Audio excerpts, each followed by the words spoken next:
Welcome to the Interstate Mets Report with your hosts, Nelson and Chris.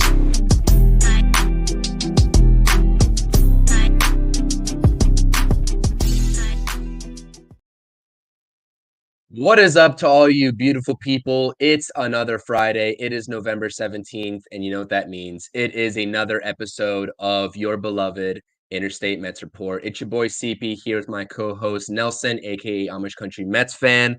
Nelson, how are you doing, buddy? What's up? I'm good. Actually, I'm a little annoyed, but we'll get to that.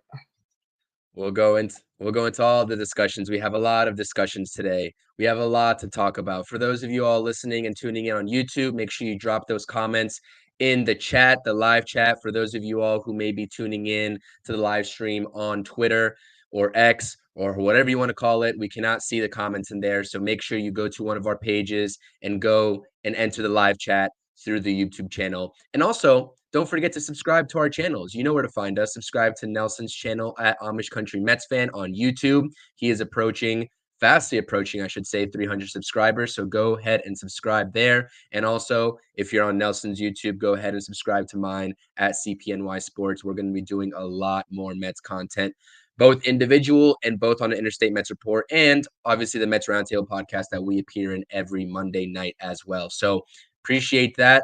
You all know where to find us. I'll plug all of our stuff in here as we're going. Follow us on Interstate Mets. We provide all of our updates on there when we're going live, as well as our individual pages as well. So follow us there. All right, let's get into the meat of the discussion today because we got a lot to talk about here today. The non-tender deadline is today. You can see here we have a couple of Mets here, 1 through 7, that the Mets are going to have to make a decision on whether they want to tender them or not. Tender meaning they're going to tender them a new contract for the season. Non-tender meaning they're going to go into free agency. First and foremost, we have Daniel Vogelbach. I think everybody and their moms who watched the Mets last season wants him non-tendered and for him to go into free agency. Then we got Drew Smith, Trevor Gott, DJ Stewart, Guillorme, Lucchesi, and Peterson. Not listed here who are also going to be candidates for the tendered contract. Obviously, Pete Alonso, I think it's at 22, just over 22 million for the season. Obviously, they owe him an extension very soon, so his name is also on there. And then there's one more. It's Sam Coonrod, I believe, is also on the eligible tender deadline for the Mets here. So, Nelson, what are you thinking here? I mean, we can go down the list. We can do whatever you want, however you want to go about it. But, what is your decision going down this list? I think there's a couple obvious answers here, but the likes of a guy like Guillorme, Trevor Gott, Drew Smith, and Daniel Vogelbach, I don't really necessarily have any sort of, I guess, prediction for what the Mets are going to do. Those guys can definitely be let go, but at that point, you're risking the depth here. So how do the Mets go about this? Looking at this list, Lucchesi, and DJ Stewart are, I guess, the two guys I'd actually want to see with the Mets. Guillorme I could live with. Guillorme could be, I mean, he's still got a decent enough glove. If you have him on the bench, as long as he's not I don't want to see Guillorme starting games. Guillorme as a bench replacement, as a fielding replacement late in innings or late in games, stuff like that, that's fine with me. But absolutely, and maybe a start every few weeks, but he can't be playing as much as he was for some of these more recent teams. He just doesn't have the bat for it. But as a glove off the bench, that's fine. The rest of these guys, man, I never want to see them in a Mets uniform again. I know people still think Peterson has upside. They probably will tender Peterson. I don't see a world where they don't. But I honestly really prefer not to see him in a Met uniform again. Vogelbach, here's the thing with Vogelbach. I imagine Stearns probably trying to move him if he can. Yeah. If he can't, I could see a world where he tenders him and then continues to try to move him or just gets rid of him by spring, kind of like they did with Ruff last year. So I know Mets fans are going to overreact when they see Daniel Vogelbach was tendered a contract and they're going to lose their minds and X is going to go crazy. but they can tender him a contract and he still may not be on the 2024 Mets. Like, let's just chill out. Yep. As Yep. for Drew Smith, there's already rumors that they're trying to trade him. I forget who put out the report, but somebody did that. I think it was Mike Puma, Okay. that the Mets are trying actively to trade him before the tender deadline. Somebody on X, Daniel Wexler is his name. I love it. He's a great follow if you don't follow him. He made a good point. Like, Drew Smith's a guy where if you can build the bullpen up enough, if he's pitching low leverage situations, he's not a bad guy to have around. You just can't have him be a main guy in that pen. So I wouldn't necessarily be just trying to give him away. Like, if you can get a solid piece for him back, then, or decent enough, somebody that has potential, then yeah, I'd try to trade him. If they non-tender him, I'm not going to argue. I don't really want to see him back.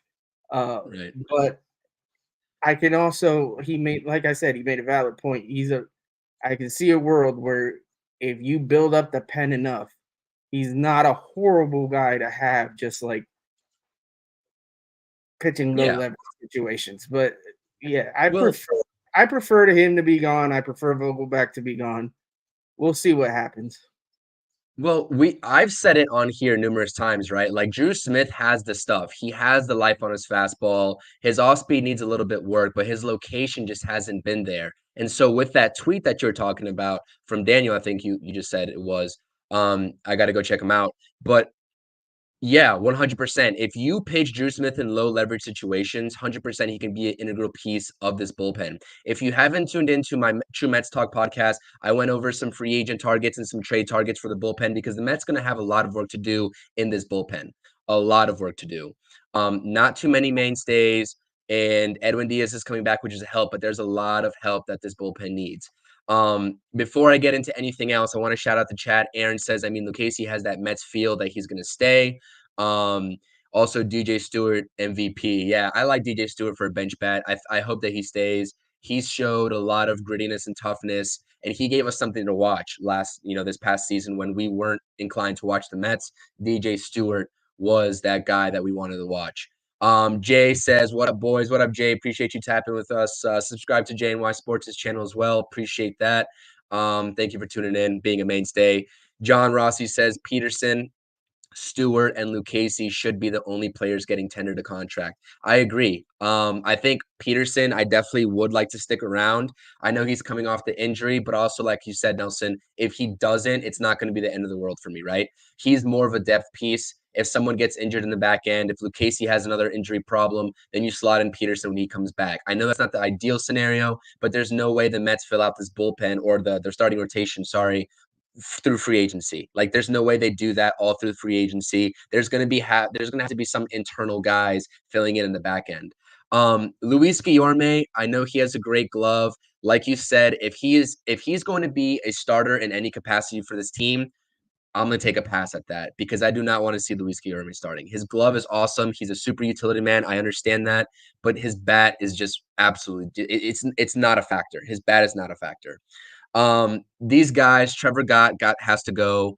Daniel Vogelback has to go. I understand. And also for you all watching, if you don't know how the tender works, teams are able to shop and make trades for these tendered, I guess, eligible contracts. So another team can go ahead and pick up that tender if they so choose to. So Vogelback is one. And if Vogelback does get tendered and he does remain a New York Met, like you said, Nelson, there's no telling whether he's actually going to make that 2024 roster. I know everyone's going to go into hoopla, everyone's going to go into a frenzy on Twitter, but there's no actual guarantee that he makes the roster come 2024, even if he's tendered that contract. So really good point there. TMS Pod tuning in. What up, fellas? Love the Hawaiian shirt. It's Hawaiian Friday, baby. Let's go. This Friday's got me hyped, man. It's I didn't Thanksgiving, get the memo, almost Chris. Thanksgiving What the week. hell? What was that? I didn't get the memo. What the hell? I was gonna say we got to coordinate that next Friday. We got to coordinate a little bit of a Hawaiian Friday. It's Hawaiian Fridays, man. I'm telling you, my mood's up. We're talking Mets baseball. We got the tender deadline. I love it. So shout out TMS. Go subscribe to their channel as well. If you haven't, that's my sports. Go subscribe there. John says, I have a feeling they're keeping Gott, especially if they're trying to trade Smith. Like I said, the Mets have a lot of work to do in this pen. There's a lot of lower end guys on the free agent market that they can go ahead and fill for those fifth, sixth innings, even seventh inning if they choose to do so. Because right now, the way the pen is set up is Edwin Diaz is our closer. And with the guys that we have right now in this roster, Brooks Raley would be that eighth inning man. So if you want to slot Brooks Raley down to the seventh inning, you got to go find an eighth inning man. Maybe David Robertson comes back and makes an appearance. But those lower guys, like I said, you can plug and play there. Whether you keep Smith there in a low leverage situation, which I like because he has 97, 98 in his back pocket as a fastball. You just cannot leave it up to those hitters. That's what Drew Smith loves to do, and that's where he gets burned. So understood there, John, on your opinions.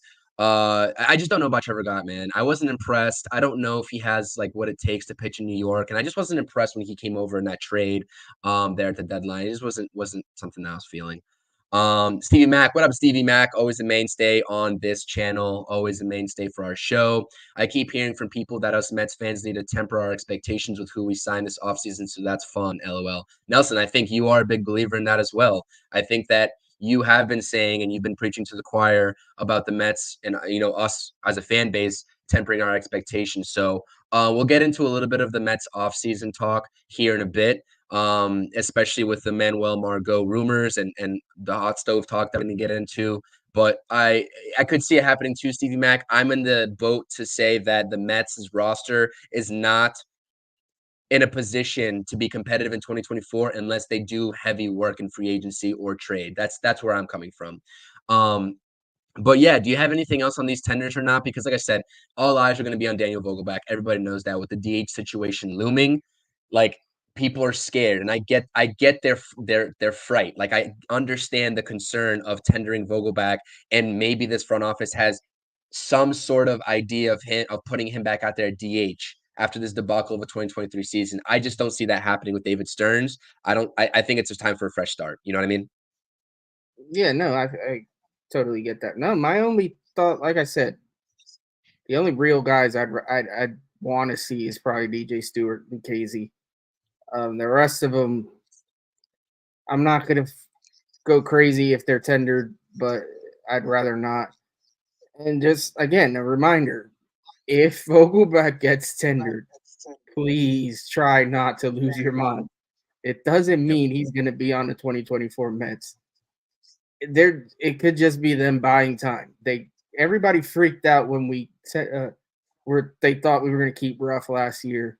We ended up getting rid of him. I know people wanted to get rid of Vogelback too. It didn't happen. And honestly, based on the year prior, I was okay with keeping Vogelback. He just ended up sucking last year. Like there was, and the time has passed, and we need to move on. But yeah, it's not the end of the world if you see the news that Vogelback gets tendered. Just I know it's hard, but try not to lose your mind. Yeah, I agree. And we'll talk about there's a top free or a top pitcher on the market right now that's being thrown in trade talks because that respective team doesn't want to tender him. We'll talk about it when we get to the ongoing hot stove talk here later on in the show. But yeah, it's a situation where, like I said, he's not guaranteed to be on the 2024 roster, even if he does get tendered, unfortunately. And I think the value of this tender, I don't know exactly what the mark is, but it's an easy contract for someone else to pick up. It's a movable contract. It's a movable value, right? So yeah, 100% agree with you, Nelson. Let's move on, man. We heard the Pete Alonso rumors. We've been talking about Pete Alonso this whole damn offseason, even in the latter part of the actual regular season. We're hearing multiple rumors now about Pete Alonso and the Cubs. There was some Cubs speculation there about a month or two ago as well. And you know what? They're saying Christopher Morel. The Cubs believe that Christopher Morel could be a centerpiece around a Pete Alonso trade. Here are your 2023 values. Like I said, don't put too much stock into this, but what I will say is that the one thing that I'm gonna start over here. I'm gonna preface this by saying in no way, shape, or form am I getting rid of Pete Alonso for Christopher Morel. It's just not happening. So I want to go on record to say that. But now what I will say is that Christopher Morel is not a bad player. The only concern I have about Christopher Morel is the amount of games that he plays in. and how durable he is. Pete Alonso's a workhorse. He gets hit on the hand, he comes back within a week, 2 weeks, whatever. He's a workhorse. He notched 154 games in 2023. Christopher Morel, the counterpart, 107 games. That's what I worry about. You still get somewhat of pop. Minors for a while. What was that? He was in the minors for a while. It wasn't necessarily because he was hurt. Oh, okay. I mean, really? I thought he was in the Cubs come opening day last season, no?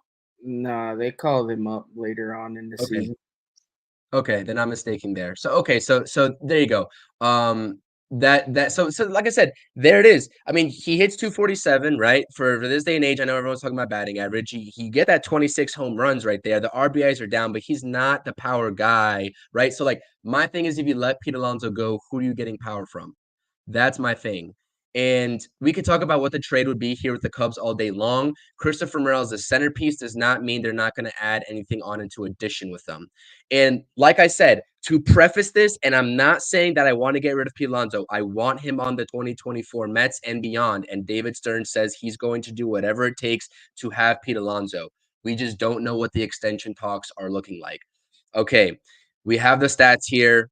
We both know who Christopher Morel is. I think we're both kind of high on him, right? He's a ball player. What do you think about these rumors, Nelson? Okay, I don't want to keep citing the same dude, but again, Daniel Wexler is a great follow-up. I tend to agree with him a lot. He had a take on Christopher Morel that was a little more out there than I would say, but I don't necessarily disagree with him. He said basically Christopher Morel is the Cubs' more flashy version of Mark Vientos. And honestly, he's not entirely wrong. Morel's not a great fielder. They're kind of looking for a position for him. Is he a centerpiece guy in a deal? Hell no. He's a nice player. He's a nice secondary piece. I wouldn't argue if we got a Chris Morel, but he's not enough to get. There would have to be a lot more thrown in to get Pete Alonso than Christopher. Oh, yeah. And obviously, centerpiece obviously implies there's more to the deal, but it's just not enough. He's not a centerpiece guy. If they would never trade us Pete Kerr Armstrong back. No, but that's a centerpiece. That's a centerpiece player. Christopher Morel is not. But yeah, I don't know. Maybe this is a good time for my to give me a second here. Okay. I thought that I wanted hot stove season to come. I'm quickly realizing hot stove season annoys the crap out of me. There is way too many reports that are just regurgitating the same crap. These writers have nothing to talk about. They're just looking for clicks. And they are saying the same thing. I mean, how many times do I have to see Yamamoto will be posted in the next couple of days? Every freaking writer is saying the same thing. Just report when it gets done. I don't need to know that it's going to happen in a couple of days from all 500 of you. I don't need to see the same tweet. Stop it. Just please. I don't. When the window is open, tell me that. Good God, there it is. That dreaded saying, expected to be posted. Just tell me when he's posted. Because every last one of you is rewording the same tweet. So that's my first little rant.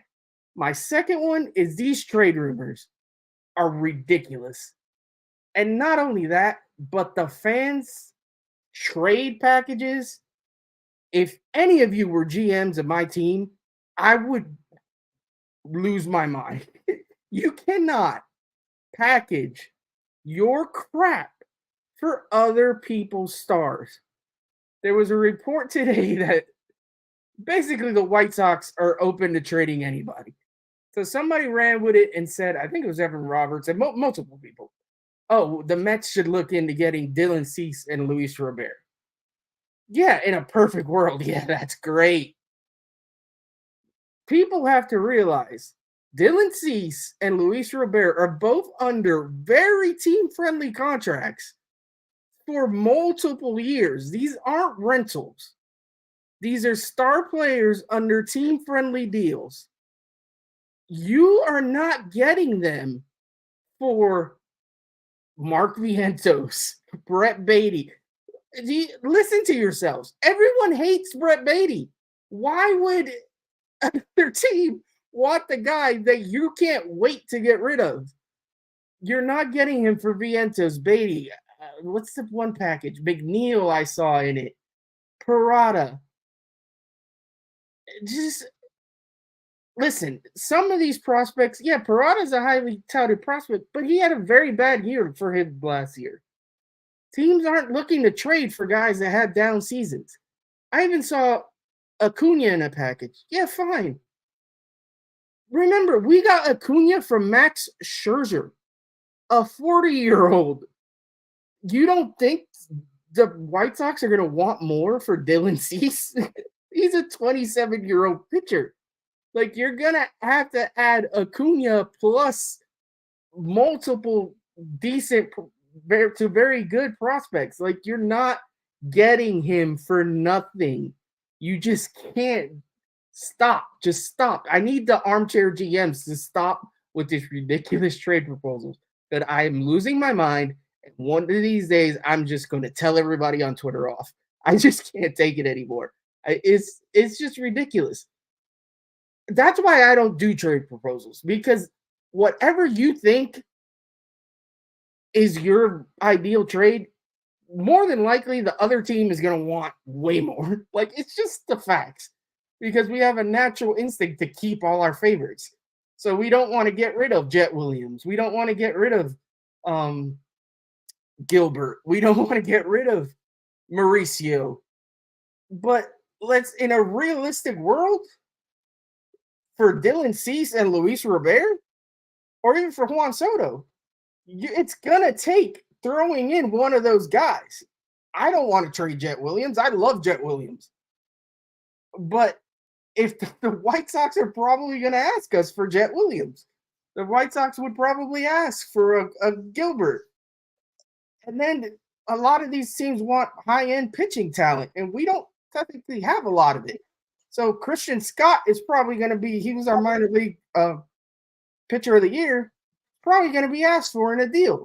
Do you want to get rid of your one huge pitching prospect? Like, I just think we need to settle down. Sorry, I know that was a long rant, but you're good. And I completely agree with you. I think it's just fun for fans to do so, but I agree. Some of the stuff that I see is absolutely egregious.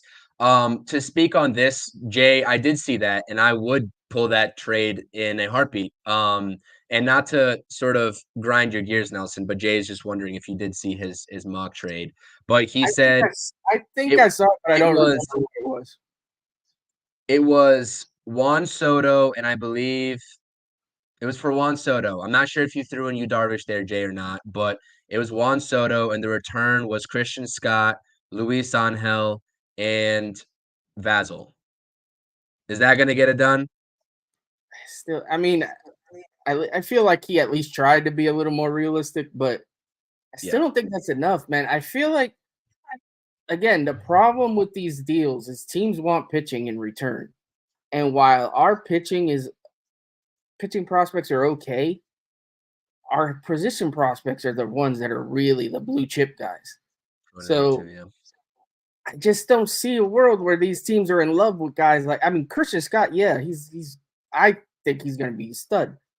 Vasil is hit or miss. Like, some people don't think he's going to be that good. And I could see a world where he's just another Peterson or another McGill. Right. So to me, it's hard to swing these deals because we just don't have the pitching it takes. I think we're gonna have to live in a world where we can still make trades, but it's gonna be like guys that are rentals or lower end talent, like a Burns. We could pull off a Burns deal, I feel like. If the Brewers are not being a-holes. Guys like that, but like these superstar players, it's tough. And plus, if we can wait, Soto's gonna be a free agent. I don't think he's gonna sign an extension. So just wait till you can give him money. Why give up your prospects when you don't necessarily have to? Like Soto's a guy I prefer to Right. wait on. Robert and Cease is different. They're under contract. Like I said, if you can find a way to swing that deal, I'd love it. But you're gonna have to give up a lot more than you think. And I don't see a world where Stearns is looking to get rid of all of that capital that we had in one trade. Yeah. No, I agree with you. I mean, like I said, we're gonna see how it plays out. I don't know the whole Juan Soto situation. If you get him in Queens, you gotta lock him up. Obviously, there's been Juan Soto rumors surrounding the Yankees now. I think Passan tweeted something out, or it was one of the major beat reporters, and they just at first it was the Mets. It was a surefire. Soto's getting traded. Mets are in heavy on the Mets. Now it's the Yankees. It's like so many things and so many conflicting reports, and it's just for clicks. And they're taking any little nuggets of news that they're trying to run with it, like Steve is saying here, 100%. Especially because Steve Cohen's the owner, and his name is always going to pop up in a discussion, and it's always going to pop up in an article because it gets clicks. Um, and then he says, on top of it, I'd imagine the Padres really don't want to trade Soto to another NL team. Like I said, I agree with that too. Like, I think that if they do trade him, it's going to be out of the NL, just out of spite for everybody else. I'm surprised he even went to another NL team when the Nationals dealt him. But I guess the Padres at the time had the actual capital to give him what they want. And the Nationals are better off for it now because they got a haul in return.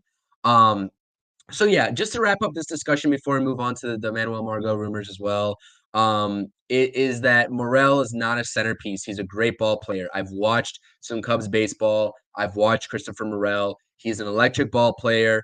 The more flashy Vientos is kind of a funny thing now that I think about it, because I think Vientos in a full season, Vientos probably gets you probably upwards of 25 home runs. I think he has that potential, especially with what we saw going down the stretch of the season. He has some really good pop, and we all know that with his numbers in AAA. It just didn't materialize that way in the major leagues for whether it's playing time discrepancy or whatnot. I don't know. High strikeout guy, high power guy, not great in the field. So that's actually a really good comparison. I think Yeah, that's he's the not. problem with a guy like Yeah, Morel is he's a high strikeout guy. He's not a great fielder. He's not necessarily the highest on base guy. Like, yep, do you want another player like that on your team? To me, not yeah, really, unless it's part of a bigger package. right.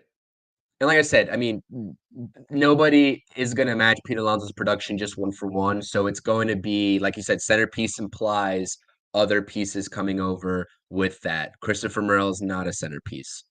So let's just, I don't even know where the Cubs organization is going because Marcus Stroman just opted out of his deal. He's on the market now too. Like the Cubs, like the highest paid manager in baseball was at $4.5 million previous to Craig Counsell, and he blew that away with $8 million. Like those guys are heavy spenders, and I just don't know if that Cubs team is ready to contend. Like I don't know what the Cubs' direction is, so it's really interesting. And if you don't know, Zach Scott, former Mets GM, is on Twitter now, and he did provide some insight to someone asking what happened with that 2021 trade surrounding Baez. I thought that was a really interesting sort of tweet about what the process was like and who he was asking to be traded. Obviously, in that trade that sent Pete Crow Armstrong over to the Cubs for the rental in Baez coming over. I think Trevor Williams is in that deal as well. So go check out his Twitter as well. That was just really interesting, an interesting read for me. All right, moving on. I don't think that this is going to happen. Like I said, the Pete Alonso stuff, let's get it out of our minds. These reports are bogus. It's not happening. Morel's not a centerpiece. He's a great ball player, not a centerpiece. Moving on. Manuel Margot rumors. This is going to be more of a sort of fourth, I guess, type outfielder. Manuel Margot is not going to be starting for the Mets. I would hope not under any circumstances. The Mets and Yankees both are reported to be in on Margot. Obviously, Margot has been spent the last couple of years, I believe. I know last season for sure. I'm not sure. I know he was a Padre for a long time, but he's with the Tampa Bay Rays. Last year, he only notched 99 games, hit 264. You see it right there. The power, you're not going to get power from Manuel Margot. You're not going to get, like I said, I don't know why this is even a thing. I don't know what we're doing here with Manuel Margot. And is he still under control? Is this going to be is this a signing or a trade that they're talking about? This would be a trade. A trade, right? Rays are just trying to get rid of him. Again, this is, I think, just writers grasping at straws for news. I don't see the point. Like, you can sign a guy like this to be your fourth outfielder, or you can bring somebody up from the minors to provide this value. Like, to me, this is a waste of a trade. Like, I don't want to trade for this guy. Like, I could be harsh, but in my opinion, this is a crap deal to be. And not to mention, the Rays tend to be smart with these guys. They don't tend to get rid of guys that are going to help them. So, like, if they're just ready to, like, move on, then he's probably not much. Plus, it's a Ray. Also, again, the Rays always get somehow win these trades and get, like, guys back that end up being studs for them. So I would hold off on this. Yeah, I agree. I don't want any part of Manuel Margot. He's not going to do this team any justice. Not to knock him as a ball player, but I just don't see it. He's a career 255 hitter in 8 seasons. He had a couple good seasons in the Padres uniform, but he's only ever hit his OPS has only ever been 700 or above, or north of 700 in 2 seasons of his 8 seasons. It's not good. It's not good. And yeah, Stevie's just saying that Margot isn't even better than Canna. Like he can't even match. Like the production is the same there, so I just don't understand what that would do. 100%. The Yankees, like I said, we're not here to talk Yankees, but the Yankees are, I don't know. It just seems like these beat reporters are also just throwing in the Yankees name or the Mets name with whatever the other counterpart's rumor is. So it makes no sense. I'm not sure if they're trying to create an illusion of these teams are bidding, in a bidding war for all these guys. I don't know what the beat reporters are trying to do here, but everything that I've seen so far, Yamamoto, Soto, Margot, like it's Mets and Yankees and Mets and Yankees. And it's just like, dude, come on. Let's see here. We'll talk about this comment here with Soto. When we get into some more on the hot stove talk, we can delve back into that. I'll prop up those comments. I promise I'm not ignoring you guys. Shout out the chat. Want to shout out everybody tuning in. Appreciate that. Make sure you hit that thumbs up. Subscribe to both channels. It's in the description down below. Tell your friends. Tell your family. The Interstate Mets Report is here to stay. So let's move on a little bit.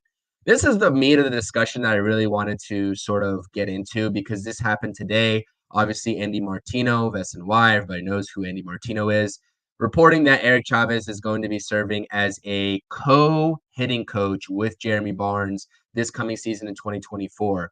2022, Eric Chavez was served as the hitting coach by himself.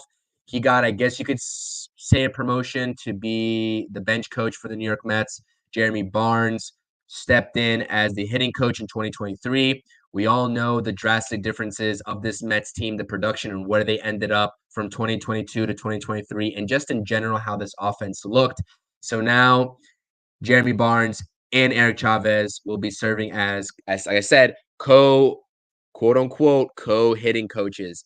Now, I know service level, this doesn't look like anything big. I understand the notion that the hitting coach is there to provide his value, the philosophy, what have you. But at the end of the day, it's the Mets' talent is what's going to propel the Mets to win games. Like the players have to go out there and hit. I do understand that. My thing with this situation is that you can't tell me that Eric Chavez, once he got that promotion to become bench coach and Jeremy Barnes came in, you cannot tell me, and we talked about this during the season, you can't tell me that Eric Chavez wasn't providing any of his philosophy or any sort of advice to the Mets roster just because his official position name changed. There's no way. And so what purpose does it serve to let the public know from the Mets internal perspective that Eric Chavez's official role is going to be the hitting coach of the New York Mets in 2022 alongside Jeremy Barnes? They could have just, if they were going to leave Barnes here and leave him, in New York and to serve as a hitting coach alongside Chavez, why do you need to make those role changes official and in the public's eye? That should be an internal thing. That's what I don't understand. Nelson, do you have any input on that? Yeah, well, there's a lot to unpack here. First, it's interesting to me that Chavez is okay with taking a demotion from bench coach to hitting coach, back to hitting coach, which it is, let's face it. And not only that, he's a co-hitting coach. So it's very much a demotion. Like you said, you wouldn't think that Chavez had no input on the hitting last year, which is one of the reasons why I know some Mets fans are ecstatic that Chavez is a hitting coach again. And I get it. Based on 2022, the offense, I love that approach to the offense way better than what we saw last year. Right. So based on that, yeah, you'd think I want Chavez back. But like you said, he had to have had some sort of input. So to me, you're basically are leaving the same dynamic in place from last year. Now, the reason for making the move, I think they legitimately want a more established veteran guy next to Carlos Mendoza. Mendoza. Yeah. Like, I think they want a guy that's managed, a guy that has more experience to be his right-hand man. So I think that's why you move Chavez out of that role and make it official that he's just the hitting coach. I think that's what they want to do. They're going to bring in somebody with experience, probably an older guy to sit next to Mendoza. And I have no problem with that. I'm not ready to jump up and down over Chavez being a hitting coach again. I know like I said, I know some people love him. Maybe there is. I don't know. I'm not in a dugout. I don't know the ins and outs. I know the bench coach does a lot more with like their input on the lineup construction and this, that, and the other. Maybe he didn't have the time to work one-on-one with the hitters last year that he did the year prior. Maybe there is value to that. Maybe him being the voice, like in their ear and being with them at the batting cage and seeing things that maybe Barnes didn't see. Maybe that there is value to that. And if that's the case, great. I just, like I said, I don't know why they shifted so much. Because remember, Barnes was with the team in 2022 as well. It's not like he came out of nowhere. So I don't know why there was this giant shift, it seemed anyway, in hitting philosophy, other than maybe it was an attempt by them to adjust to the rule changes, to adjust to the whole shifting thing and everything else. Maybe that's what happened there. And maybe that didn't work out and they'll reevaluate that this offseason. But yeah, to your point too, it does matter more the talent that's going to be in that lineup. Obviously, there was guys in that lineup last year that just weren't very good, and that had a lot to do with it. That alone will make a hitting coach look worse than he is, just like better players might make a hitting coach look like a genius when it's just the fact that there's a lot of talent on the team. So in the end, is it a huge deal? No. I'd love to see what the changes are. If it's noticeable that their approach at the plate changes back to kind of that 2022 style. For one, Brandon Nimmo, he's the one guy. I need him to be 2022 Nimmo. I don't care. Everybody else, whatever. You could argue Lindor had just as good a year last year, blah, blah, blah. I need Brandon Nimmo to be my leadoff hitter. I don't need Brandon Nimmo to be my power hitter. He needs to draw walks, work at bats. Our best asset of 2022 was we would knock pitchers out of the game after 4 or 5 innings because we just kept nagging them and fouling balls off and just working counts. And we got away from that. And I want to see that, especially from my leadoff hitter. So, yeah, if we can get Nimmo back to my old Nimmo, not that he was bad last year, but that's not the guy I want leading off.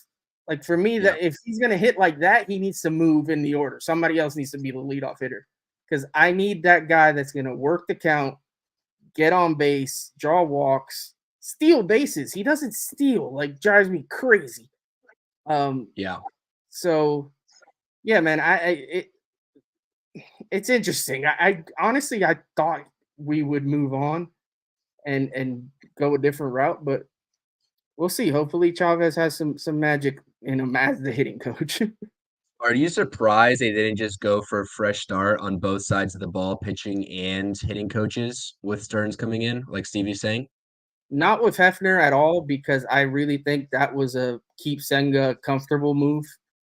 And besides, let's face it, Hefner has made it through I don't know how many regimes at this point. They obviously see something in this guy. They obviously think he brings more to the table than just pitching coach. Like I think I think an organizational pitching philosophy comes from him. Like I think he has a lot to do with that.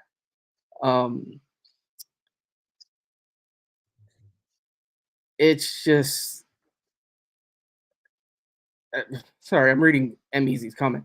I didn't say Nimmo was bad. I just if you look at our offensive approach last year, you can't tell me it was better than it was the year before. I don't.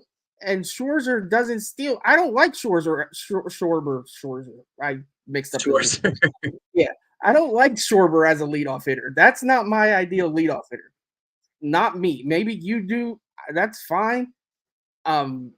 I don't want a guy hitting 180 and hitting 50 homers. Like, sorry, it's just not me. That's not my guy.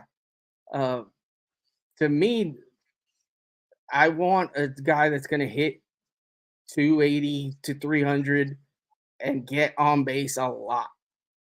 And yes, I would prefer a guy that'll steal a couple bases. He doesn't have to. If he goes back to just working counts and drawing walks and doing that kind of stuff, I don't care if he steals necessarily, but I need him to do that more than I need him to hit homers. That's all I'm saying. Sure. What do you think about so we're talking about Brandon Nimmo being a leadoff hitter. We saw his power numbers go up. We saw the on-base sort of percentage go down. I have to take a look at the numbers nitty-gritty. I haven't really compared 2022 to 2023 for Nimmo. With the likes of Drew Gilbert, and Luis Angel Acuna coming up, those guys are very speedy. Those guys could slot in and get you a couple stolen bases from the top. And you just have to find a place to put Nimmo there at that point. Because I don't think Nimmo's a two-hitter. I wouldn't put Nimmo as a two-hitter. If he's not leading off for the New York Mets, I would put him down. Honestly, he's probably like a 7-8 hitter to me. Flip the lineup type of guy.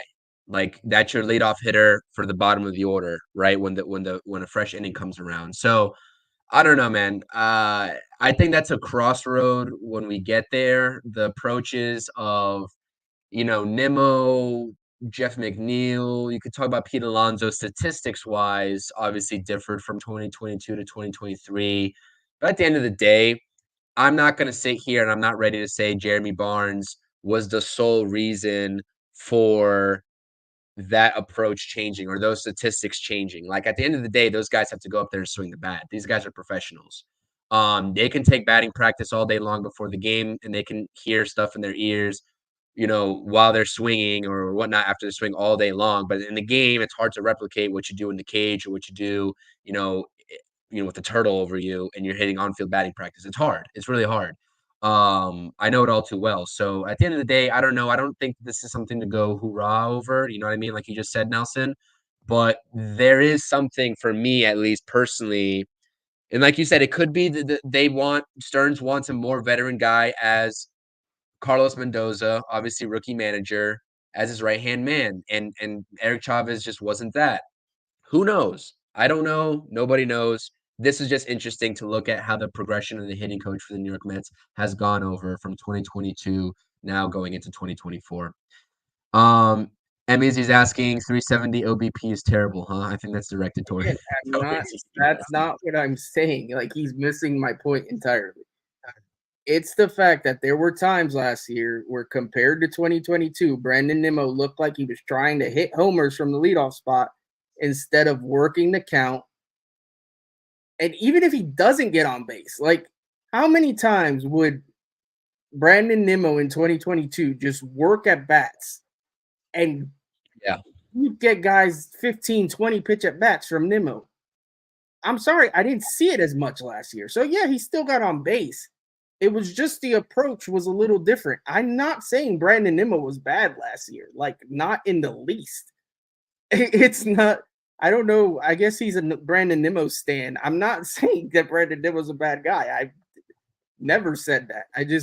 I like his 2022 approach as opposed to his 2023 approach. Overall, the numbers were relatively similar.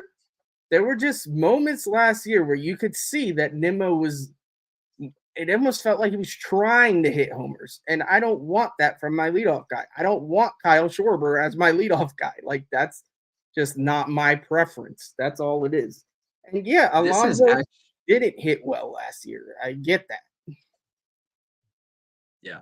This is actually crazy. I just looked at Nimmo's numbers side by side, 2022 to 2023. Very similar. They're drastic. They're exactly the same. If anything, the only thing that changed was his OPS going up. That's actually kind of crazy. But no, I agree with you. Like there is something that he got off to a crazy start last year, where in the very beginning of the year he was just lights out, and those numbers like dive bombs. So there's that too. And again, I'm not nitpicking. I'm just saying he's just an example. He's the first example that I thought of when it came to the hitting approach last year of 2022. I liked the approach of working the count, and it's not just him, but working the count and making pitchers work more than looking for homers, which I felt not just him, but in particular because he's a leadoff guy. That's basically why I'm bringing him up. Well, like you said too, from the leadoff spot, you would see in 2022, like the first bat of the game, Brandon Nimmo, 12-13 pitch at bat, like he just said, versus we didn't see that as much in 2023. So I think that like there's statistics, and the statistics for him stayed the same, whether you want to say his approach changed or not. But there is a team aspect of getting the starting pitcher out the door and getting into the bullpen. And, you know, it is like the approach has to happen top to bottom, right? As MEZ is saying. But as you're saying, there's a team dynamic of working the count and working a pitcher's pitch count. So I completely understand that. Yeah, like I said, I don't know what the philosophy difference is going to be here. I'm not sure if there's going to be any philosophy difference at all. Like, you know what I mean? It was just interesting to me that the Mets made the move public. They made it official in the public's eyes, and we'll see what happens there with the bench coach filling and all that good stuff from top to bottom too, because it's hard to nitpick. Like Jeremy Hefner, like you said, we have a couple of pitchers coming up too, whether it's keeping Senga comfortable or realizing that Christian Scott's on his way up, realizing that Blade Tidwell's on his way up, that Mike Vassal's on his way up, and having a guy that you trusted in Jeremy Hefner, even though the results weren't there with the older guys. Like, keep in mind, we've had an older staff last year, right? That's why I think a lot of people are talking about Hefner. He didn't get the job done because Verlander and Scherzer, etc. Is Verlander and Scherzer really going to listen to Jeremy Hefner? They've been doing this their whole careers. They're Hall of Famers. Their struggles is not on Jeremy Hefner. You know what I mean? That's on them. So to me, last year, I think the Mets, the way they approached this is they saw the job he did with Senga last year, and they liked it. And you can't argue that. Senga was fantastic. And to me, it's not a bad idea to keep him comfortable and keep the same pitching coach and not bring in a new voice to get in his ear and get him all flustered. Like, obviously, guys, I mean, you would think they'd be able to handle it either way, but still, like, it's just like a quarterback. You don't want to keep changing their offensive coordinator every year. That's not a good strategy. You don't want to keep changing a pitcher's pitching coach every year either, especially a guy that's new to the league. So that's all it is. I don't have a problem with the Hefner move. I don't have a problem with the Chavez move. I think it's interesting, like you said, and I would prefer if we do go back to more of a 2022 style hitting approach. And yeah, Alonso, I don't know why he's so eager for me to get on Alonso, but yeah, Alonso was a disaster from a batting average perspective last year. He still had the power. It was just bad. To me, I don't understand the fan dynamic of if I like one guy, I have to dislike another guy, or this, like, they're all on the same team. I want them to all succeed. I'm not a Jeff McNeil guy, but if he's on my team, I still want him to succeed. Like I don't understand this world where we pit these guys like almost against each other, and it's just to me that's just a WFAN mentality of if you like this guy, you gotta not like this guy. Like no, man, they're all Mets at the end of the day.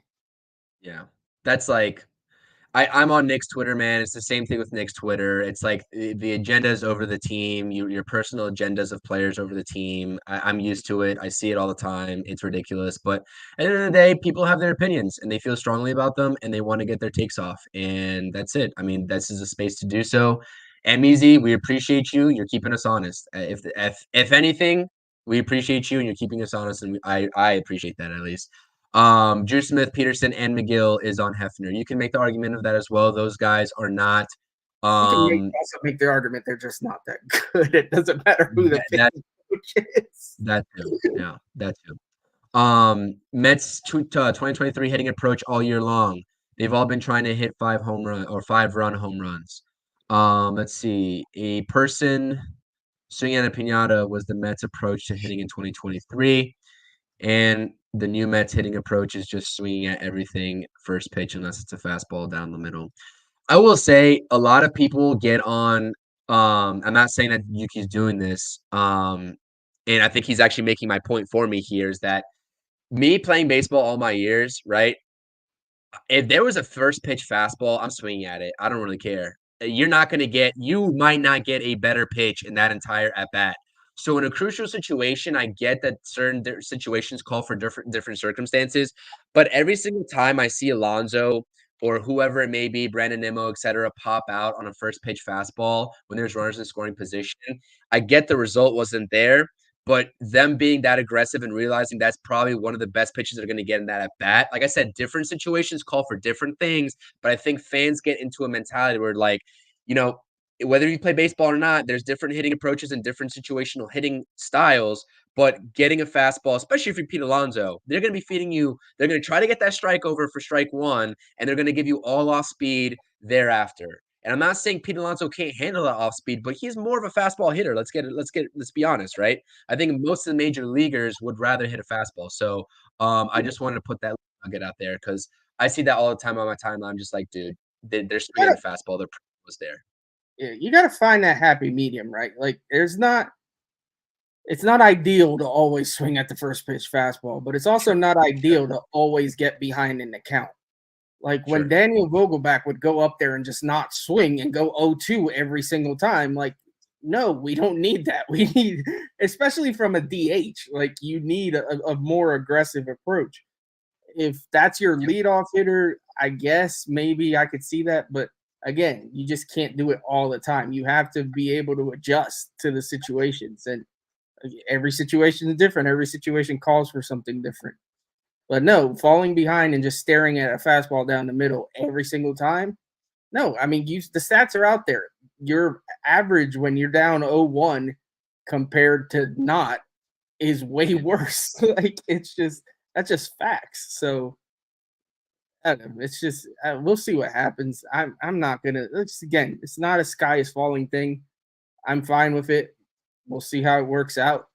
Obviously, they see something there. They think that they probably think they can get back to 2022 style, or at least the numbers being better, the offensive numbers being better. So if that's what they think, that's fine. I'm more interested to see who the bench coach is. I'm really excited to see who they pick to be the bench coach. Yep, that'll be very telling of their confidence in them as well to go alongside Carlos Mendoza in his first year as a manager in the big leagues. Let's get into some hot stove talk. It's a perfect segue. I think MEZ's going to that route too because he's saying the White Sox sound like everybody's open for business over there in Chi-Town on the south side. So, yeah, I mean, we got some news here all around. You saw this is not just going to be Mets related, but just like around the league, right? If anybody has any questions, we'll get into this. We'll get into maybe some more of the Soto talk with what John was saying up top. I'll bring up those comments. If you didn't see the trade go down yesterday, Mike Soroka obviously been dealing with a lot of injuries, but he did get dealt with Nicky Lopez and 3 more Braves players to acquire lefty reliever Aaron Bummer from the Chicago White Sox. So I guess that was like one of the first dominoes to fall for the White Sox. I'm not familiar with Bummer. I'm not familiar with what his statistics are or how good he is in every situation. Bummer was horrible last year. His ERA was 6.79. But okay, before they see something that, in him. before that, the few years before that, he was lights out. He was a very good left-handed reliever. So I see that. it's probably there's a bit of they probably see this as being able to fulfill his potential from before. Maybe they think last year was a fluke. And let's face it, a couple of the guys they gave up were non-tender candidates anyway. So this was a move to just move pieces around. Soroka just can't stay healthy. They probably think it's not worth keeping him around. Nicky Lopez isn't really that good. So I think it's a whole lot. They just gave up a lot. It seems like they gave up a lot, but it's 5 whatever pieces for one prayer, basically. Like they're hoping Bummer gets back to his prior seasons than what he did last year. Because if he's a 7 ERA guy, then this trade is a wash and isn't going to help him any. And his sample size before 2023 was pretty good. I was just looking at the face value of the ERA, and I know that doesn't tell the whole picture, but yeah, the sample size is there, so I understand what the route is there moving before that.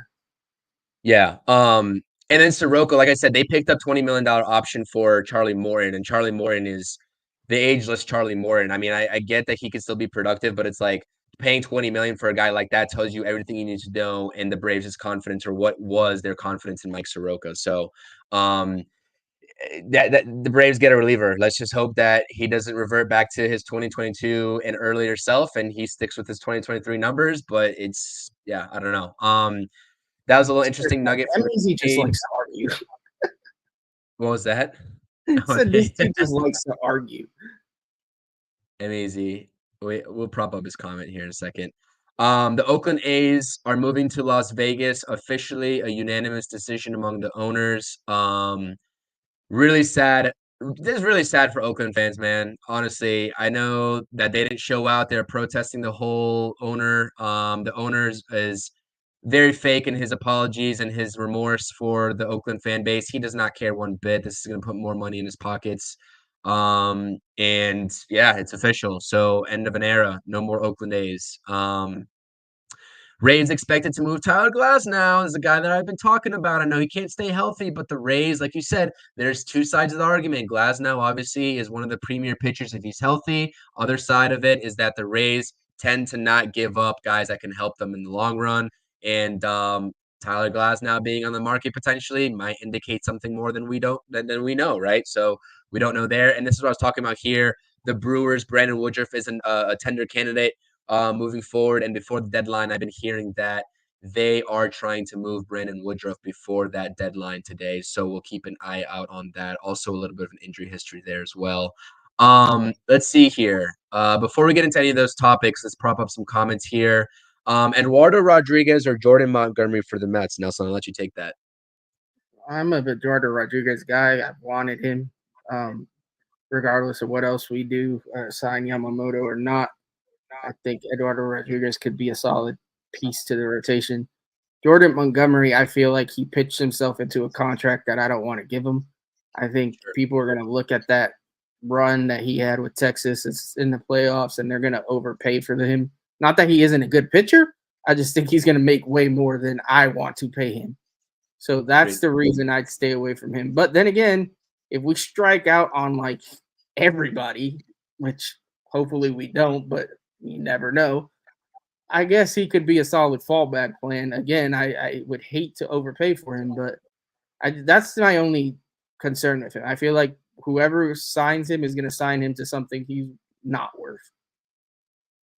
Yeah. And Jordan Montgomery just reminds me of like, he's basically like, if you were to mirror their situation in terms of like getting that contract that the Mets probably don't want to give out, it's probably like Cody Bellinger from the offensive side. Like great years last year, and you don't want to overpay for him because you know their agent is going to want a long-term deal for however much money per year, and it's just like the sample size isn't there just yet. So that's the comparison I make. I think Eduardo Rodriguez would be a fine option for the New York Mets, who need another lefty in that rotation. I would love that. Jay says it's the Braves. Bummer will be lights out in 2024. They just have that knack, man. I don't know what's going on over there. They have that knack to sort of find gems. Rysel Iglesias, dude. I mean, that's a prime example. They let him go, sucks in an Angels uniform. I believe he went to the Angels, comes back, lights out for them again. The Mets can't hit Iglesias. Every time I see the Mets go up against them, it's lights out 1, 2, 3 innings. So like they just have that knack. It just seems like, and not to toot the Braves horn, it's just like calling facts where facts are. MEZ says, Nelson, since you like stolen bases, a guy I would like the Mets to look into is trading for Esteury Ruiz. With the A's relocating, I could see them having a fire sale. Any thoughts on Ruiz, Nelson? Well, first off, when are the A's not having a fire sale? That's like always. Right. Secondly, I mean, he's not a guy I necessarily want starting on my team. He's 67 stolen bases. He's fast. He's fast, good defender, but his on base percentage is pretty bad. If I'm not looking to trade off freaking on base percentage for stolen bases. Like I don't know where the false equivalency is here.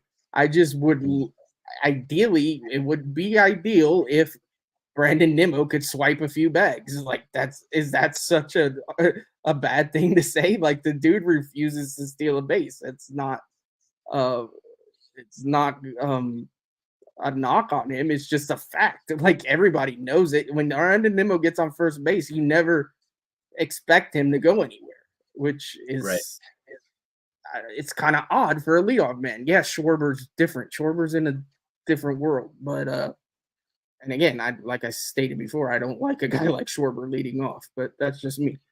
But Ruiz as a backup outfielder or something, I guess would be decent, but no, I'm not looking to trade for him. Yeah, let's keep in mind. Like I said, that fourth outfielder spot is definitely up for grabs, especially when you look at Jeff McNeil and his situation. We don't know what the Mets are going to do with Jeff McNeil. I'm not saying you got to get rid of him, but he could be that sort of outfielder guy depending on who's going to fill in for second base. But Ruiz to MEZ's point, 67 stolen bases, hit about 254 last year. So with Brandon Nimmo, man, when he tries to steal bases, his jumps are just god awful. He's a fast guy, don't get me wrong. He knows how to run the bases when he's not trying to steal, right? His reads on balls in the gaps, his turning of the bases is all things I look for in a base runner, a good base runner. He makes smart decisions most of the time. I know the Mets have a little bit of a lapse in base running occasionally, but they generally keep that to a minimum. But his jumps are just so bad. And I don't know if that's just like a coaching thing or is he just not meant to steal bases, but his jumps are just horrible. I think at this point he's just not that guy. And it's not, there's no use in forcing him to be that guy. Again, if you, in an ideal world, you could find a guy that Jet Williams is your ideal leadoff hitter. Jet Williams is a guy that if he develops to who we want him to be, he gets on base, he's fast as hell, and he steals a ton of bases. Like he's Brandon Nimmo with the stolen bases. So in an ideal world, I like that as my leadoff guy, but I'm not gonna argue like if I'm fine with Brandon Nimmo leading off next year. Like he's a very good ball player. Like there's no issue with that. Yeah. And you got to keep in mind, Brandon Nimmo's not like the healthiest guy in terms of all of his you don't body. You know what I mean? He's an injury prone guy. Yeah. Will checking in. Will White checking in. The Braves are making moves, and here we are still waiting. There's plenty of time. Will. I was gonna say that was one minor move. It's all good. Yeah, there's plenty of time, and we'll be here to break the news for you all on the Interstate Mets Report. So keep rocking with us, Will. I appreciate you tuning in. Thank you so much. This guy, Brent Rooker, hit 246 for the A's. He's a DH and an outfielder with 30 bombs last season. Not a bad name to throw out there if the A's are going to sell some pieces off. What do you think, Nelson? Have you heard of Brent Rooker? Do you like his game? What's the deal there? What position does he play? He's an outfielder / DH, according to Baseball Reference. He hit 30 home runs. Yeah. I mean, I just don't know. Like, why are the A's trading? I mean, it's the A's, but realistically, why are the A's trading these guys? They don't cost anything. They seem to be fine. Like, it's not like these are, unless they're coming up to a payday here soon that I don't know about. Again, I don't pay enough attention to the A's, so I don't know. But I Let just me look don't. at Brent Rooker's contract. I just don't know why the A's are getting rid of guys like that. If it's guys that are about to come up on for pay raises, then yeah, I get it because the A's never want to pay anybody. But if that's not the case, I don't see that being like Ruiz to me. Isn't he just a young option that they would want to keep? Like, yeah, I'm not gonna argue if we can pick up a guy with that level of talent because there is talent there, but I just don't. It just seems unrealistic to me. Brent Rooker, to answer your question, Stevie, he's 29 years old. He's in pre-arbitration this year. He's got 3 arbitration years going forward before he hits unrestricted free agency. Just to let you know. Why would they get rid of a guy like that? I mean, I don't. It's 3.8 million too much for them? Maybe. I don't know. I honestly, like I said, the A's are one of those teams where they're kind of out of sight, out of mind. Like, I do feel bad. The worst part of them moving to Vegas is the fact that apparently their lease is up after this year, so they're going to be homeless. They're going to be playing home games like all over the place. It's ridiculous. It's just bad all around. But yeah, Oakland basically lost all of their sports teams because Golden State moved to just outside of Oakland as well, I'm pretty sure. And the Raiders left, and Oakland is a sad place. Yeah, my guy from the Fat Boy Fadeaway podcast, also part of Variety Sports Network, is they're A's fans over there, so I'm feeling for them. I had a discussion with them a few months ago about that when it was still pending, and sad times over there. So we'll see what happens. But yeah, that stadium's not going to be built till 2028, 2029. So they're going to have to play in some minor league stadium for that time, which is just an absolutely just horrible timing and horrible planning. This is a guy that you like right here, Matt Chapman. You said you were keeping an eye on him a couple months ago. What do you think? I mean, keep open eye is a strong word.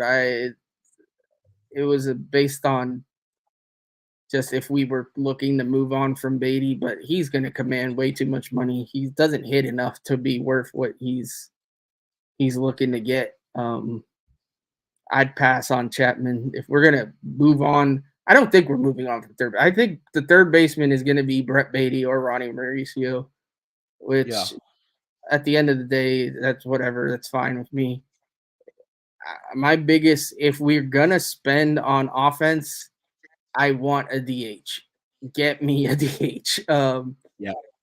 If we're not, then I don't know what we're doing. I guess, I mean, if we just spend on pitching, that's fine. Listen, the temper, to go way back earlier, the comment about tempering expectations. I do think we should, but that's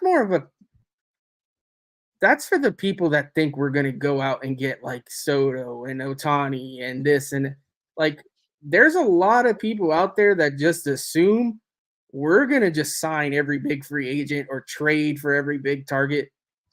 And it's a good amount of people out there that feel that way. And I just think those people need to dial it back like a lot, because while I do think we are going to spend money in places, like David Stern says, he's going to be calculated and choosing his spots. Like, he's not just going to throw money at every guy out there. Yamamoto, like we've said time and time again, he's the ideal guy. Hopefully we do get him. But if we do get him, I don't think we're going to sign him and Blake Snell and Aaron Nola. It's going to be him, and then we're going to go after, like, I think a couple lower tier guys, and then maybe trade for another guy.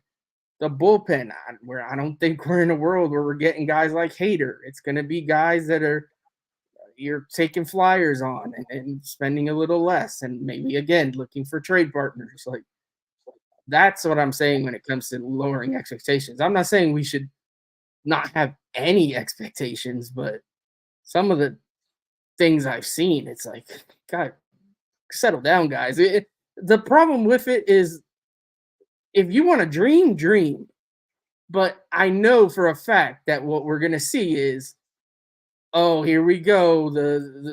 It's just the will pawns all over again when we don't sign all these guys. You know it's gonna happen. So Yeah, it is gonna that's what happen. bothers me. It's not so much you want to dream big, dream big. I'm not here to tell you not to.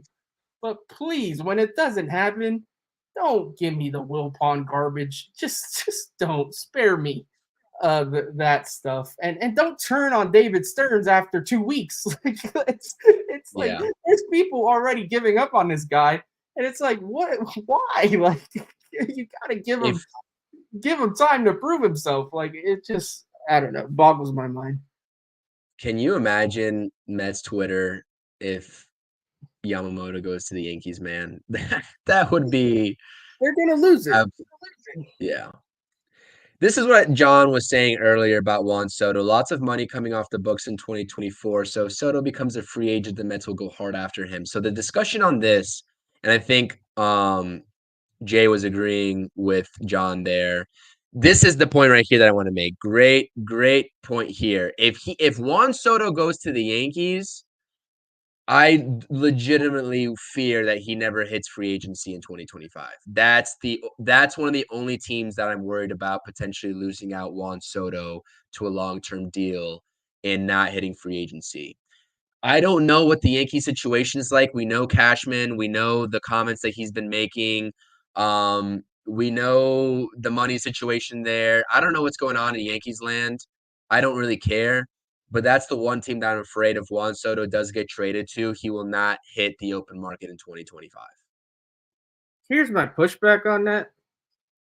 When have the Yankees shown they're willing to recently willing to go above and beyond and pay that kind of money to Yeah.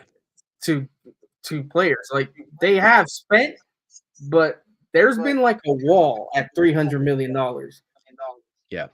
And I mean, unless they miraculously decide that they're gonna go break through that wall, they don't scare me. Then again, I don't care what the Yankees do. Like if they get Soto, it's whatever. To me, the teams I don't want to see improve are the Braves, the Phillies, and let's face it, the Dodgers, just because they're always there, they're always winning. Those are the teams Right. that I don't want to see get the stud guys. If Ohtani went to the Yankees, whatever.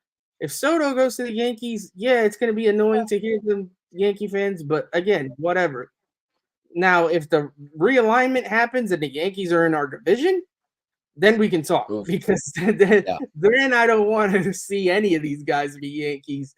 Then that changes the dynamic completely. But as is right now, the Yankees doing their thing over in the AL East, I don't really care. Ideally, yeah, no, I don't want to see them get better just because Yankee fans just talk so much garbage. And they live in that same bubble where they think they're just going to get everybody for nothing. And like I've stated before, that annoys me. Whether you're a Yankee fan or a Mets fan, that drives me crazy. So yeah, no, I perfect world, these guys all end up somewhere else. If it's not the Mets, obviously the Mets would be the perfect scenario. But if not, then come on, Seattle or Boston or teams like that. Yeah. Texas, Houston, any team, just not our rivals. I just don't want to see the Braves and the Phillies get better. If Yeah, no, I agree with that. That's it. I do want to see that realignment happen, though. I'd be down to see the Yankees and Mets in the same division. I know a lot of people have different opinions on that. The old school baseball fans versus not understand that there are some situations going on with the rule change, but the game of baseball is changing mightily, and I would definitely love to like put that rivalry into fruition and see it happen where the Yankees and Mets are there because that'd make it a lot fun. That would make a lot more fun between the jibber jabbering between the Yankees and Mets fans. That'd be awesome to me. I So. do want to. Can I? Because I've been arguing with MEZ. I feel like the host show. So now I see some stuff that I agree with him on. So I would like to Yeah, highlight. go ahead. I'll be right back. All right. So Eloy Jimenez would be a perfect DH. I don't disagree with you. Obviously, the health. Again, that's a Luis Robert problem too. Health issues. To me, yes. I saw your other comment about if they're really open, Luis and Dylan Cease are the ones you should unload top prospects for. Totally agree. I just don't see a world. I spoke on it earlier where Stearns is going to want to give up the amount of prospects it takes to get those two, because those are two very, very good stars on team friendly contracts that are signed for multiple years. So I think it's going to take a lot to get them. So that's why I just don't see it happening. I went on a rant earlier about some of the trade proposals I saw where it was just giving up all of our garbage for those two players, and I just don't see that happening. Eloy Jimenez, I think, is actually might be a more realistic trade, just because it wouldn't take obviously as much. As far as Nimmo moving to left field, again, couldn't agree more. I'm glad we're finally agreeing on some things here. In a perfect world, Brandon Nimmo is our left fielder, and we have a center fielder slot in there. Maybe they think Gilbert is that guy. I don't know how quick that's going to happen. The Mets have been known to take their time with prospects, so you never know. But maybe they think Gilbert can be the center fielder, and then you can move Nimmo. Or maybe, I mean, if we could swing that Robert trade, that would be awesome. But like I said, I think it's going to take a lot to get both of those guys. Maybe just Robert or maybe just Cease, but both of those guys, to me, it's going to take a lot. But I do agree about moving Nimmo, and I do agree that Jimenez could be a very good DH possibility. Give me Drew Gilbert in center field, man. I love Drew That's what Gilbert. He was lighting it up. Yeah, I was just saying that. All right. I just wanted to put my piece on it. I'm going on record that Drew Gilbert is my favorite prospect of anyone in the Mets farm system. He's electric. I loved when he was in Tennessee. And if you haven't listened to the Interstate Mets Report, that is my game changer right there for the Mets outfield. A minor league system that has lacked outfield talent for so long. We are lucky to have Drew Gilbert, and we are lucky to give up old man Justin Verlander and get him in return. So absolute steal. I think Yuki started hitting the sauce a little early today. Yeah, it's not happening. It's not happening. Yeah, it's not. Let's just put a pin in that one. He had a great year, though. I will say he had a great year, though. But the bridges have been burned. Yeah, officially. Yeah, definitely. Yeah. Mets fans always gonna worry about the Yankees moves. Yeah, like I said, it doesn't really matter to me. Whatever they do is what they do. I think the Mets are in a better position. Yeah, I'm with you on that. To me, it's not as much of a worry, but I get that some Mets fans are gonna. Nelson, take this one. What do you think? Straight up, I mean, I feel like it would take Gilbert, right? I'm mixing people's freaking Rudy names. Gobert? Yeah, Rudy Gobert for I can't.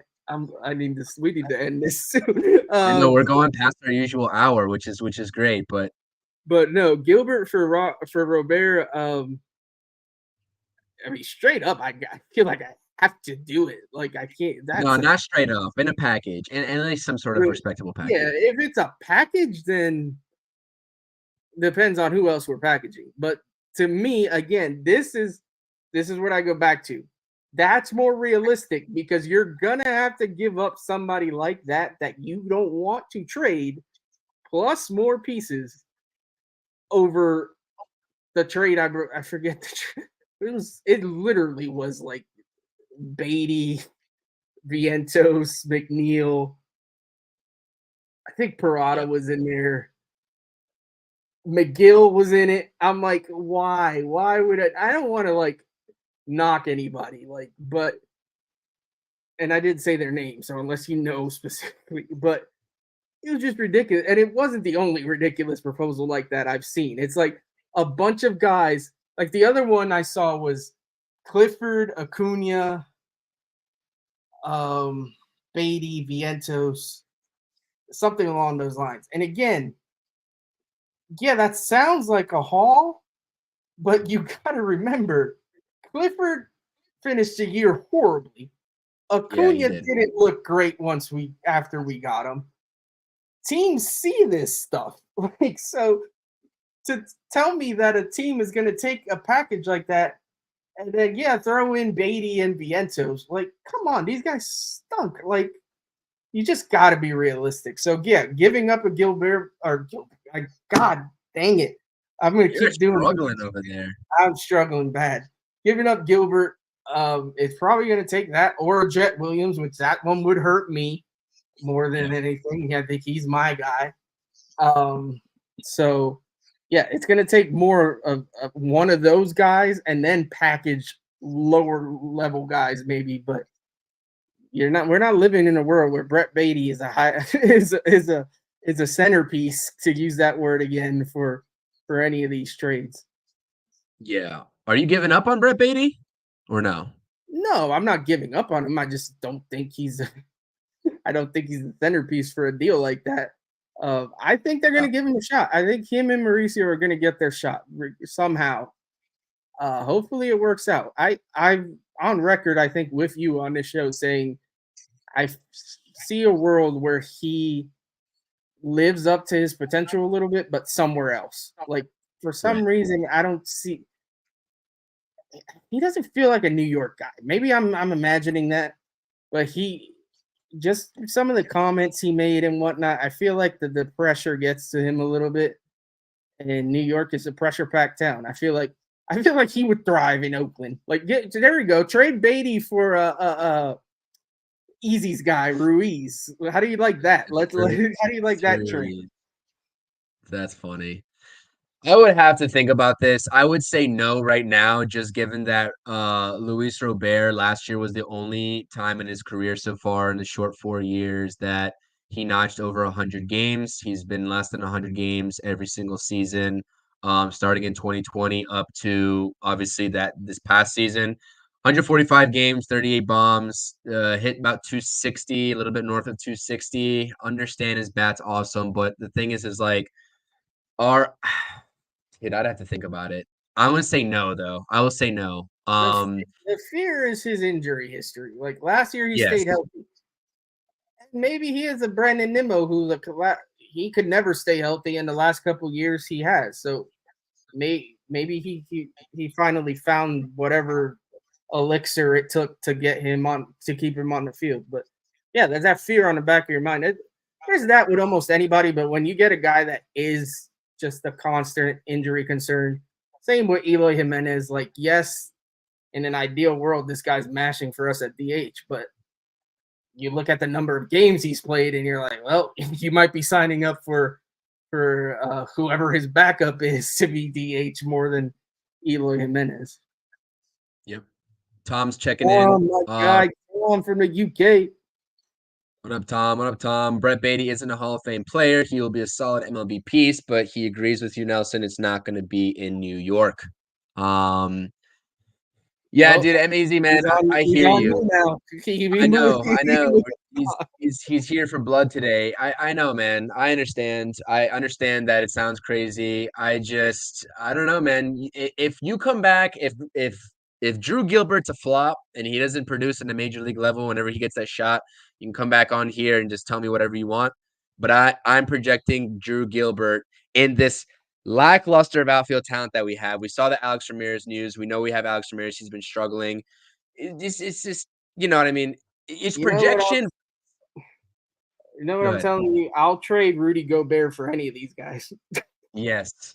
Rudy Gobert, because I don't think Rudy Gobert is getting choked out on the NBA floor. So Gilbert, Robert, the names just are killing me today. Yeah, man. Nelson, you got anything else? Because we've been going on here for a little bit. Is there anything else you want to discuss today? I need to stop before I get in trouble. Sounds good. This has been the Interstate Mets Report, guys. It's your boy CP here with Nelson. I appreciate all of our regular listeners. Catch us every Friday when the hot stove season ramps up. We're going to go on Tuesdays.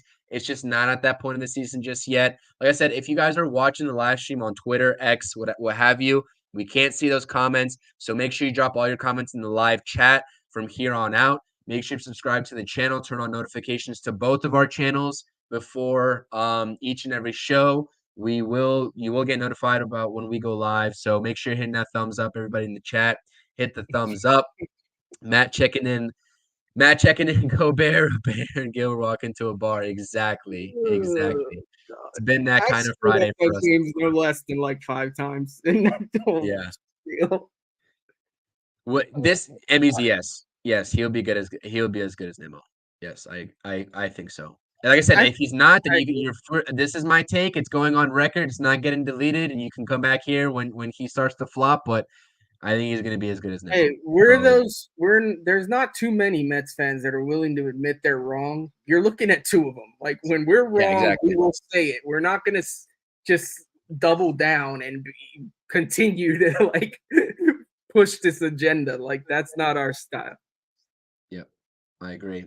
Subscribe to Nelson's channel, Amish Country Mets fan.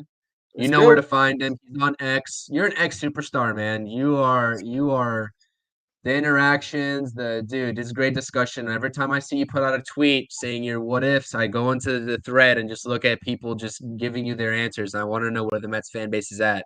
So make sure you're checking in with Nelson on X at Amish Country Met. Make sure you check in with me. I know you're not into the content of other teams for New York, but if you are interested in the Knicks, Rangers, Mets, Giants, all that good stuff, I'm your guy. Subscribe to my channel, producing content. The only good team out of all of those is the Rangers. Yes, exactly. Rangers are doing well, so hopefully they keep it going before the Mets start up here, in a little bit and give us some news to talk about for the offseason. So shout out everybody. Easy, appreciate you. You keep us on our toes always. I appreciate you rocking. We appreciate your input, whether it's agreeing with us or not. You're more than welcome to disagree with us. We're going to talk about it, have a discussion all the time. Jay checking in. Appreciate you. Thank you all. Thank you, everyone in the chat, man. Thank you all for coming in on a weekly basis, supporting the stream. This would not be as fun of a stream, of a thing to do, of a hobby so far, right? If you guys weren't here to banter back and forth. We're going to be millionaires one day, Chris. Manifest it. Exactly. We'll make it soon. Vouch for us. This has been an Interstate Mets Report. It's your boy CP here with Nelson, my co-host. With that, we are out. Catch us next Friday. Unless we have any urgent news to talk about on Tuesday, we will catch you all next Friday. Thank you for rocking with us. Peace. Thank you for watching the Interstate Mets Report. Streaming Tuesdays at 5 p.m. and Fridays at 4 p.m. Eastern Standard Time.